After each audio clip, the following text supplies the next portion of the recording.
नमस्कार प्यारे साथियों, आप सभी का एक बार फिर से हमारे YouTube चैनल वनडे पर हार्दिक स्वागत है। आज की वीडियो में हम जो बात करने वाले हैं वो है सेंटेंस पर ही। और जो इससे पहले हमने जो क्लास ली है उसमें हमने सेंटेंस पर चर्चा की है और उसमें हमने जाना है कि सेंटेंस के पार्ट्स कौन कौन से होते हैं। उसमें मैंने बताया है कि जो सेंटेंस है, सेंटेंस के दो पार्ट्स होते हैं। पहला पार्ट होता है सब्जेक्ट और दूसरा पार्ट होता है प्रेडिकेट का। तो याद रखेंगे, सब्जेक्ट को छोड़कर जितना भी होता है सेंटेंस का पार्ट वो सब क्या होता है, प्रेडिकेट का होता है। थोड़ा यहाँ पर समझेंगे। जैसे कि मान लीजिए हमारे क्या है, ये हमारा एक सेंटेंस है और हमने यहाँ से क्या है, ये दो पार्ट में क्या है डिवाइड कर दिया। आधा पार्ट हमारा इधर है और आधा पार्ट हमारा इधर है, ठीक है। तो ये वाला जो पार्ट होगा, जो ये वाला पार्ट है, जो प्रारंभ वाला पार्ट है, यानी कि जो शुरू वाला पार्ट है, इसको क्या कहेंगे हम, इसको हम सब्जेक्ट कहेंगे। और जो यहां पर होगा इसको हम क्या कहेंगे, प्रेडिकेट कहेंगे। प्रेडिकेट। तो याद रखेंगे एक सेंटेंस के दो पार्ट्स होते हैं। उसके बाद हमने जो सब्जेक्ट है, सब्जेक्ट के भी और पार्ट्स होते हैं, उस पर भी हमने चर्चा की। थोड़ा सा हम यहाँ पर रिकॉल करेंगे। तो हमने यहाँ पर बताया था कि इसमें एक क्वालिफायर होता है और एक होता है मेन वर्ड। एक क्वालिफायर होता है और एक मेन वर्ड होता है। क्वालिफायर का मतलब होता है विशेषता बताने वाले शब्द। और ये जो शब्द होते हैं क्वालिफायर, ये एडजेक्टिव का कार्य करते हैं, यानी कि एक एडजेक्टिव के तरह से क्या है यूज किए जाते हैं। फिर हमने इसको भी क्या डिवाइड कर लिया था, कितने, तीन भागों में। इसके तीन भाग होते हैं। यहाँ पर होता है पहला डिटर्मिनर,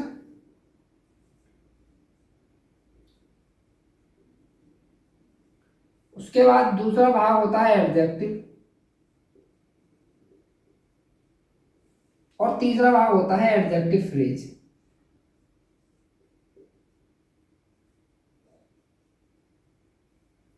तो इस तरह से हमने लास्ट क्लास में देखा कि जो सेंटेंस के पार्ट्स होते हैं दो होते हैं, सब्जेक्ट प्लस प्रेडिकेट। और सब्जेक्ट के ये पार्ट्स होते हैं, ठीक है। एग्जाम्पल के माध्यम से मैंने सारी चीज़ें वहाँ पर समझाई बहुत अच्छे से। आप वो क्लास भी देख सकते हैं। आज जो हम बात करने वाले हैं, आज हम प्रेडिकेट को देखेंगे कि प्रेडिकेट होता क्या है और प्रेडिकेट के कौन कौन से पार्ट्स हो सकते हैं, क्या क्या चीज़ें हम प्रेडिकेट में देखने को हमें मिलती है, ठीक है। तो हम आज बात करेंगे प्रेडिकेट पर, ठीक है। तो हम ले लेते हैं प्रेडिकेट।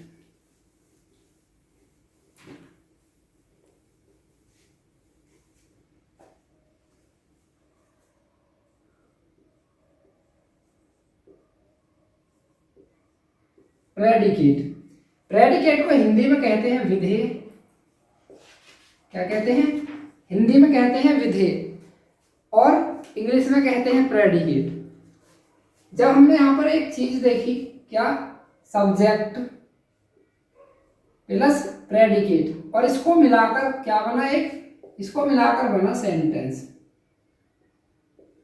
सब्जेक्ट और प्रेडिकेट को मिलाकर बना एक सेंटेंस।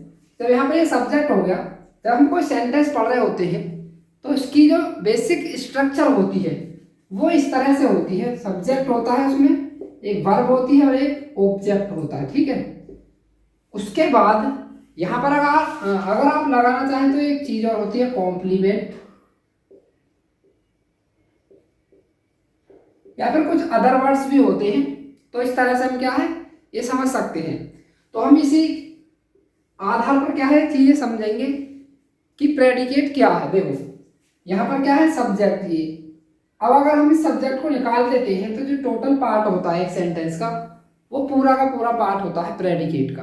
तो हम कह सकते हैं कि अगर हम सब्जेक्ट को निकाल दें तो जितना भी एक सेंटेंस का पार्ट बचता है वो सब किस में चला जाता है, वो सब प्रेडिकेट में चला जाता है। तो हम यहाँ पर देख रहे हैं प्रेडिकेट में क्या क्या चीजें मिलेंगी हमें देखने को। एक तो वर्ब होगी, एक ऑब्जेक्ट होगा और एक होगा कॉम्प्लीमेंट। अब हम इनको बिल्कुल आधार से समझेंगे कि वर्ब कैसी हो सकती है, उसमें ऑब्जेक्ट क्या हो सकता है और कॉम्प्लीमेंट किसे कहते हैं, या फिर कॉम्प्लीमेंट किस प्रकार से हो सकता है। तो अभी क्या है, यहाँ पर हम ये थोड़ा यहाँ से मिटा देते हैं। अब हम बात करेंगे प्रेडिकेट पर। तो प्रेडिकेट के जो पार्ट्स होते हैं वो होते हैं, एक वर्ब हो सकती है उसमें, एक ऑब्जेक्ट होगा और एक क्या होगा, कॉम्प्लीमेंट होगा। कॉम्प्लीमेंट, कॉम्प्लीमेंट यहां पर हम लिख लेते हैं, इसका मतलब होता है पूरक। ठीक है, इसका मतलब क्या होता है, पूरक होता है। इसको बिल्कुल डिटेल से जानेंगे। सबसे पहले हम बात करेंगे वर्ब पर। यहाँ पर हम सबसे पहले वर्ब देखेंगे कि वर्ब क्या होती है। वर्ब का मतलब होता है हिंदी में क्रिया। क्या होता है, वर्ब का मतलब होता है हिंदी में क्रिया। और क्रिया ऐसा शब्द होता है जो हमें बताता है कि सेंटेंस में क्या कार्य किया गया है, सेंटेंस में कार्य क्या किया गया है। ये हमको क्या दर्शाती है, क्रिया दर्शाती है। जैसे मान लीजिए मैं यहाँ पर एक एग्जांपल से समझाऊं आपको। राम गोज टू अलीगढ़, इस तरह से आप यहाँ पर देख रहे हैं। जो यहाँ पर गो है ये क्या है, क्रिया है, और ये क्या है, सिंगुलर वर्ब है यहाँ पर गोज। तो ये हमें बता रही है कि जो कार्य यहाँ पर किया गया है वो कार्य क्या किया गया है, जाने का कार्य किया गया है। इसका जाने का कार्य यहाँ पर दर्शाया जा रहा है। तो इसी को हम क्या कहेंगे, वर्ब कहेंगे। अभी यहाँ पर हम इस स्ट्रक्चर के हिसाब से अगर देखते हैं तो यहाँ पर जो वर्ब होती है ये दो प्रकार की वर्ब हमें यहाँ पर देखने को मिल सकती है। तो हम यहाँ पर क्या है, ये थोड़ा मैं इरेज कर देता हूँ यहाँ से। देखो अभी हम यहाँ पर देख रहे हैं सबसे पहले वर्ब। क्या देख रहे हैं, वर्ब देख रहे हैं। तो ये दो प्रकार से हो सकती है जो वर्ब है। सबसे पहला प्रकार हो सकता है ट्रांजिटिव वर्ब, ट्रांजिटिव वर्ब, और दूसरा प्रकार हो सकता है इसका इंट्रांजिटिव वर्ब, इंट्रांजिटिव वर्ब। अब हम अगर हिंदी में बात करते हैं ट्रांजिटिव वर्ब तो इसका मतलब होता है सकर्मक क्रिया, सकर्मक क्रिया, और इसका मतलब होता है इंट्रांजिटिव का अकर्मक क्रिया, अकर्मक क्रिया। अब इनका अर्थ बिल्कुल बिल्कुल शांति से सुने, बिल्कुल अच्छे से समझेंगे। देखो सबसे पहले यहाँ पर जो दिया गया है ट्रांजिटिव वर्ब, ट्रांजिटिव वर्ब का मतलब होता है सकर्मक क्रिया। अब यहाँ पर सकर्मक का मतलब है, से का मतलब है सही, और कर्मक का मतलब है यहाँ पर कर्म से, कर्म के साथ क्रिया।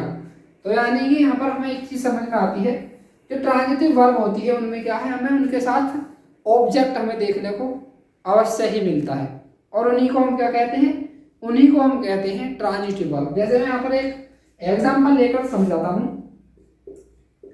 He killed a snake. He killed a snake. उसने एक सांप मार दिया। यहाँ पर जो किल है यहाँ पर, यानी कि ये किल की सेकंड फॉर्म है किल, और ये किल्ड जो है ये क्या है, ये ट्रांजिटिव वर्ब है, यही ट्रांजिटिव वर्ब है। और ट्रांजिटिव वर्ब क्या होती है, जो एक कर्म के साथ आते हैं, यानी कि एक ऑब्जेक्ट अपने साथ लेकर आते हैं। यहाँ पर ए स्नेक जो है, ए स्नेक ही क्या है यहाँ पर ऑब्जेक्ट है। ठीक है, तो यहाँ पर आपको ऑब्जेक्ट देखने को मिलेगा ही। उसके बाद हम बात करते हैं जो अकर्मक क्रिया है, ये किस तरह की हो सकती है। जैसे यहाँ पर मैं एक एग्जाम्पल लूँ, ही डाइड, ही डाइड, वह मर गया। ठीक है, अब यहाँ पर डाई के साथ कोई भी ऑब्जेक्ट हमने नहीं लिया है, यानी कि यहाँ पर डाई के साथ ऑब्जेक्ट यूज नहीं किया है, यानी इसके साथ यूज नहीं होगा। ठीक है,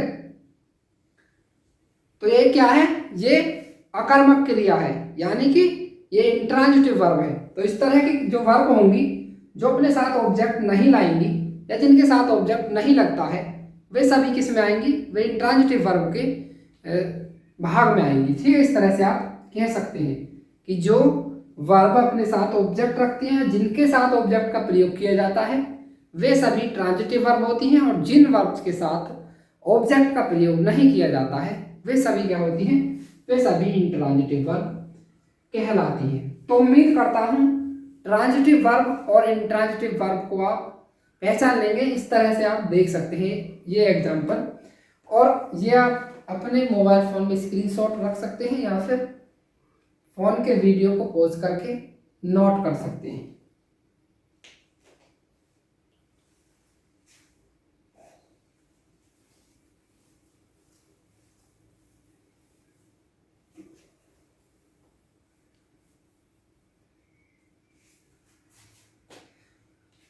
अब हम बात करेंगे ऑब्जेक्ट।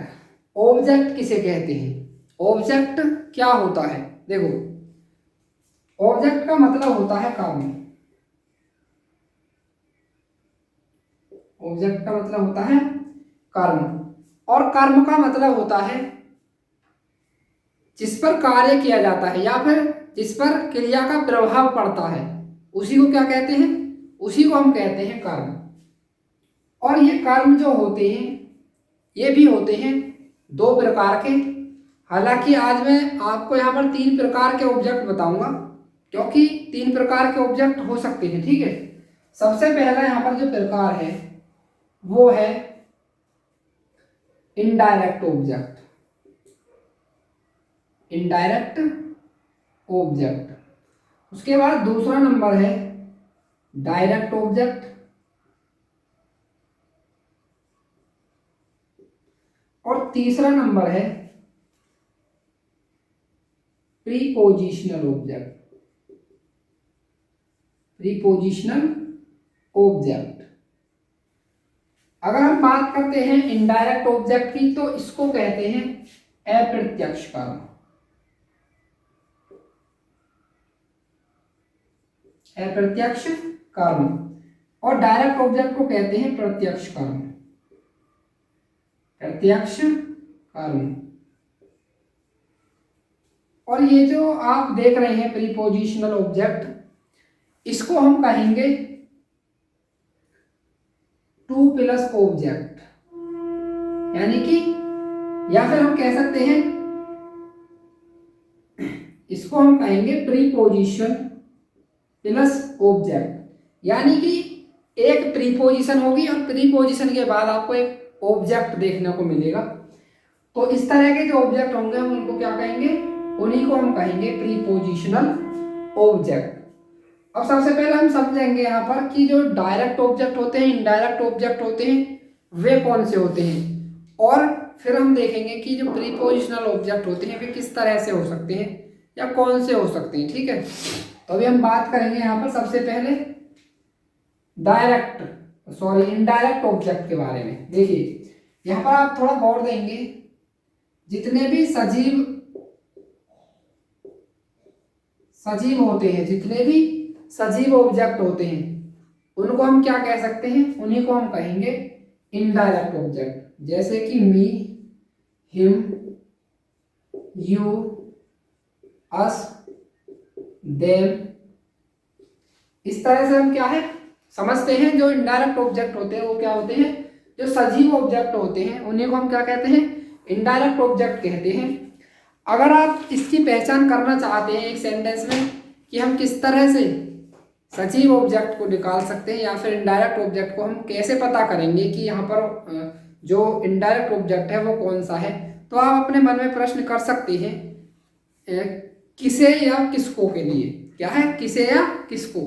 जैसे मैं यहाँ पर भी एग्जाम्पल लेके आपको समझाऊंगा, तो आप किसे या किसको का प्रश्न अगर अपने आप से करते हैं तो आपको इनमें से उत्तर मिल जाएगा, और वही क्या होगा हमारा? वही इनडायरेक्ट ऑब्जेक्ट होगा। उसके बाद हम बात करेंगे जो डायरेक्ट ऑब्जेक्ट है। डायरेक्ट ऑब्जेक्ट का मतलब है प्रत्यक्ष कर्म, और जितने भी निर्जीव होते हैं, जितने भी निर्जीव ऑब्जेक्ट होते हैं वे सभी क्या होते हैं? इसी में आते हैं। जैसे कि बुक मान लो, बुक है, या फिर टेबल है, या फिर और भी कोई भी अदर थिंग हो, कोई भी वस्तु हो सकती है ऐसी, छाता है, साइकिल है, इस तरह की चीजें जो होंगी वे सभी किस में आएगी? वे इसी में आएगी, ठीक है। ये प्रीपोजिशनल जो ऑब्जेक्ट होगा इसके साथ क्या होगी? एक प्रीपोजिशन होगी और एक ऑब्जेक्ट होगा, कोई ऑब्जेक्ट होगा, कोई स्थान हो सकता है, या फिर इस तरह की सारी चीजें आप देखने को मिलती है। जैसे मैं यहाँ पर अगर प्रीपोजिशनल ऑब्जेक्ट का एक उदाहरण लूँ तो इस तरह से हो सकता है, ही गोज टू स्कूल। तो यहाँ पर टू के साथ जो स्कूल आया है, यानी कि स्कूल से पहले एक प्रीपोजिशन टू का प्रयोग किया गया है, तो यही क्या है? यही है यहाँ पर प्रीपोजिशनल ऑब्जेक्ट। या फिर मैं कहूँ आई राइट फॉर यू, मैं तुम्हारे लिए लिखता हूँ, तो यहाँ पर फॉर प्रीपोजिशन आई है यू से पहले, तो यहाँ पर यू क्या है? यहाँ पर यू प्रीपोजिशनल ऑब्जेक्ट होगा, क्योंकि यू से पहले क्या लगाया गया है, प्रीपोजिशन फॉर का प्रयोग किया गया है। तो इस तरह से आप यहाँ पर देख सकते हैं।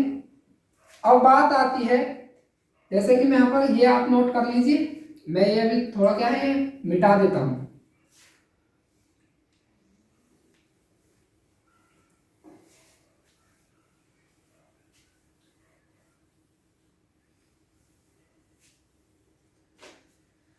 अभी मैं यहाँ पर एक एग्जांपल लेता हूँ।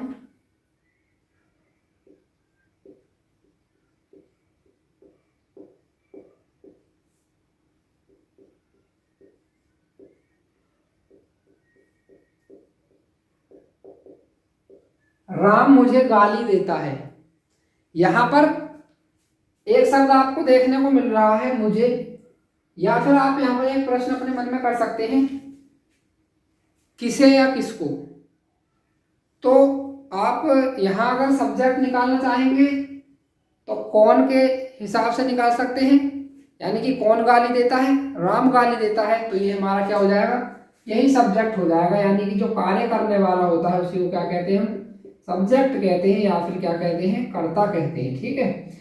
उसके बाद किसे या किसको का प्रश्न करने से जो हमें जवाब मिलता है उसी को हम क्या कहते हैं, ऑब्जेक्ट कहते हैं, और वो होता है हमारा इनडायरेक्ट ऑब्जेक्ट। और यहाँ पर इनडायरेक्ट ऑब्जेक्ट ही है, यहाँ पर इनडायरेक्ट ऑब्जेक्ट ही दिया गया है। तो जैसे कि हम यहाँ अगर इसको ट्रांसलेट करते हैं तो हम इस तरह से इसे ट्रांसलेट कर सकते हैं, राम एब्यूजेस मी, राम एब्यूजेस मी। अब याद रखेंगे, जो मेन वर्ब होती है, मेन वर्ब के तुरंत बाद किसको रखा जाता है, इनडायरेक्ट ऑब्जेक्ट को मेन वर्ब के तुरंत बाद रखा जाता है। अब एक प्रश्न ये भी हो सकता है कि क्या इनडायरेक्ट ऑब्जेक्ट और डायरेक्ट ऑब्जेक्ट दोनों को एक साथ प्रयोग किया जा सकता है। तो जी हाँ, दोनों को एक साथ प्रयोग किया जा सकता है। जैसे कि मैं यहाँ पर एक एग्जांपल से आपको समझाता हूं, वह हमें अंग्रेजी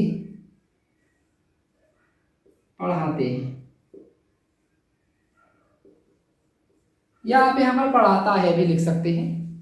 पढ़ाते हैं मैंने इसलिए लिख दिया है क्योंकि टीचर को क्या है, हम रेस्पेक्ट देकर क्या है बोलते हैं, तो इसलिए मैंने यहाँ पर पढ़ाते हैं लिख दिया है। आप चाहे तो पढ़ाता है भी लिख सकते हैं। देखो, वह हमें अंग्रेजी पढ़ाता है। अब हमें एक प्रश्न हमारे मन में हो सकता है कि हमने इनडायरेक्ट ऑब्जेक्ट को तो पहचान लिया किसे या किसको का प्रश्न करके, लेकिन हम कैसे पहचानेंगे कि यहाँ पर डायरेक्ट ऑब्जेक्ट कौन सा है या फिर दूसरा ऑब्जेक्ट किस तरह से हम यहाँ पर देखेंगे। तो इसके लिए आपको क्या करना है, इसके लिए आपको करना है क्या का प्रश्न, अपने आप से आप क्या का प्रश्न करेंगे कि वह हमें क्या पढ़ाते हैं। तो क्या है, यहाँ पर आपको उत्तर मिलेगा अंग्रेजी। तो जब हमें क्या से कोई भी उत्तर मिले तो वो क्या होगा, डायरेक्ट ऑब्जेक्ट होगा। और किसे या किसको से जो हमें उत्तर मिलता है उसको हम क्या कहते हैं, उसको हम कहते हैं इनडायरेक्ट ऑब्जेक्ट, यानी कि अप्रत्यक्ष कर्म। अब यहाँ पर हम अगर इसकी अंग्रेजी बनाना चाहें तो इस तरह से होगी, ही टीच अस इंग्लिश, ही टीच अस इंग्लिश। अब यहाँ पर बात आती है कि ही टीच अस इंग्लिश, क्या हम यहाँ पर इंग्लिश को अस से पहले नहीं रख सकते, या फिर क्या हम पहले जो हमारा इनडायरेक्ट ऑब्जेक्ट है इसी को पहले रखेंगे, या फिर इंग्लिश को हम पहले रखेंगे, किस तरह से हम रख सकते हैं। तो याद रखेंगे, तो यहाँ पर ही टीच अस इंग्लिश है, ये सेंटेंस सही है। आप अगर यू को इंग्लिश के बाद रखना चाहते हैं, क्योंकि जो क्रम है ऑब्जेक्ट रखने का वो यही है कि आप सबसे पहले क्या है, इनडायरेक्ट ऑब्जेक्ट रखें, उसके बाद आप डायरेक्ट ऑब्जेक्ट को रख सकते हैं। लेकिन अगर आप चाहें कि हम डायरेक्ट ऑब्जेक्ट को पहले रखेंगे और इनडायरेक्ट ऑब्जेक्ट को बाद में रखेंगे, तो इस तरह से भी आप रख सकते हैं। देखो, यहाँ पर आप थोड़ा सा इसमें बदलाव करके कर सकते हैं, जैसे कि ही टीच इंग्लिश। तो अब आप क्या करेंगे, अगर आपको इंग्लिश को पहले रखना है तो आप जो सजीव ऑब्जेक्ट है यानी कि जो इनडायरेक्ट ऑब्जेक्ट है उससे पहले या तो आप टू या फिर फॉर प्रीपोजिशन का प्रयोग करेंगे। ठीक है, तो आप इस तरह से ये रख सकते हैं अगर आप रखना चाहें।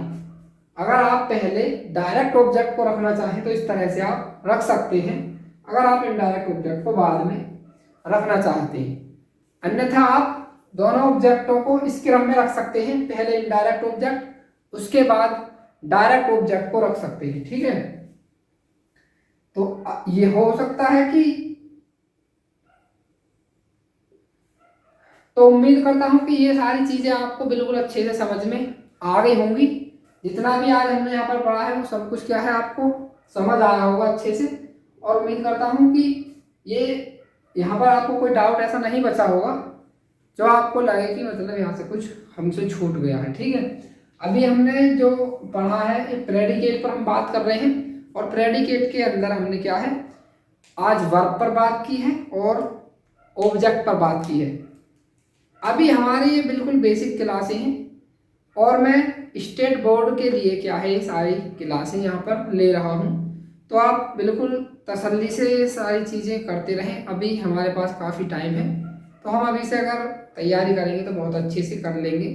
हम थोड़ा थोड़ा रियाज करते रहेंगे आगे, और इस तरह से क्या है क्लासों को आगे इसी क्रम में बढ़ाते रहेंगे, तो आप बिल्कुल समझते रहें। और अगर कोई भी आपका डाउट है तो आप कमेंट बॉक्स में लिख सकते हैं, मैं उसका बहुत जल्दी उत्तर देने का प्रयास करूँगा। तो आज का वीडियो हम यहीं पर समाप्त करेंगे, और नेक्स्ट वीडियो जो होगा उसमें हम बात करेंगे प्रेडिकेट के अंतिम भाग कॉम्प्लीमेंट पर, कि कॉम्प्लीमेंट होता क्या है, कॉम्प्लीमेंट कितने प्रकार का होता है, किस तरह से हम एक सेंटेंस में कॉम्प्लीमेंट का प्रयोग कर सकते हैं, ये सारी चर्चा हम करेंगे नेक्स्ट क्लास में। तब तक बने रहिए आप हमारे यूट्यूब चैनल पर। मिलते हैं नेक्स्ट वीडियो में। धन्यवाद। जय हिंद, वंदे मातरम प्यारे साथियों।